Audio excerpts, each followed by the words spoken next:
Let me ask you this, man, because I read somewhere where you said that Super Bowl III... Hold on, let's line this up properly. Okay. Super Bowl III, Baltimore Colts, the power of the NFL, taking out the upstart New York Jets from the AFL. You guys were the biggest favorite in Super Bowl history, right? No way you could lose.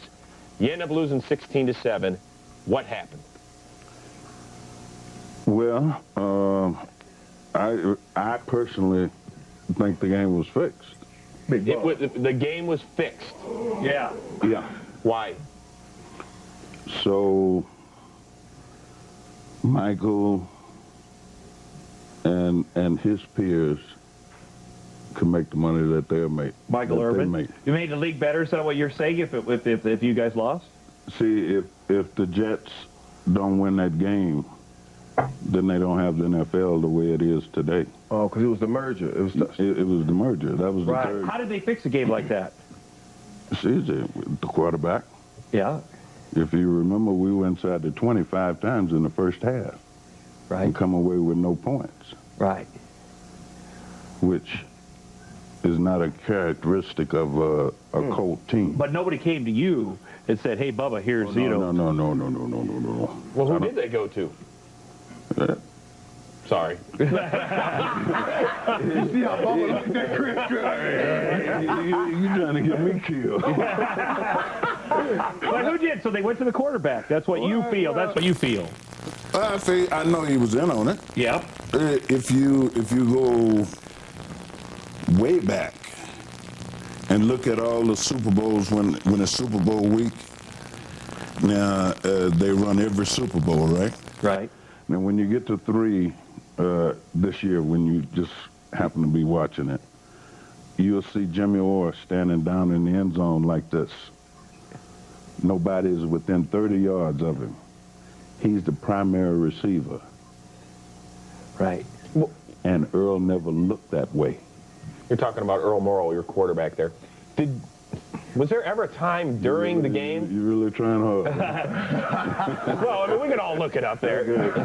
Please don't punch me. Please do. Don't hurt him. Did this come to you years later, the day of the game? I mean, 'cause this is kind of serious stuff here that you're throwing out on the table. No, this was the day of the game. That you felt that the way. night of the game. The night, you know, I went to what was supposed to be a victory party at Carol's house, Rosenblum. Mm-hmm. Right. And I don't drink, so you know that term, knock the poison off, you know, so I had 2 sips of champagne. And I was sitting there, and this guy was on the dance floor, and I didn't understand it. We just lost the biggest game. And he was celebrating. Yeah. We just lost the biggest game of our life. You know, how many times do you get in that position? Right. And it just pissed me off. You know, and I went up on the dance floor and I grabbed him and I threw him out on one of those tables and they asked me to leave.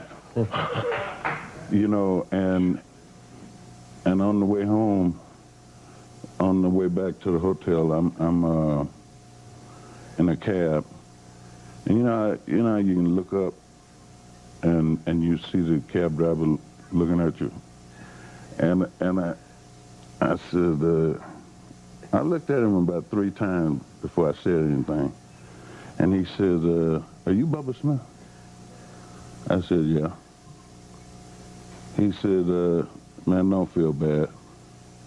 He said, "Smart money was on the Jets."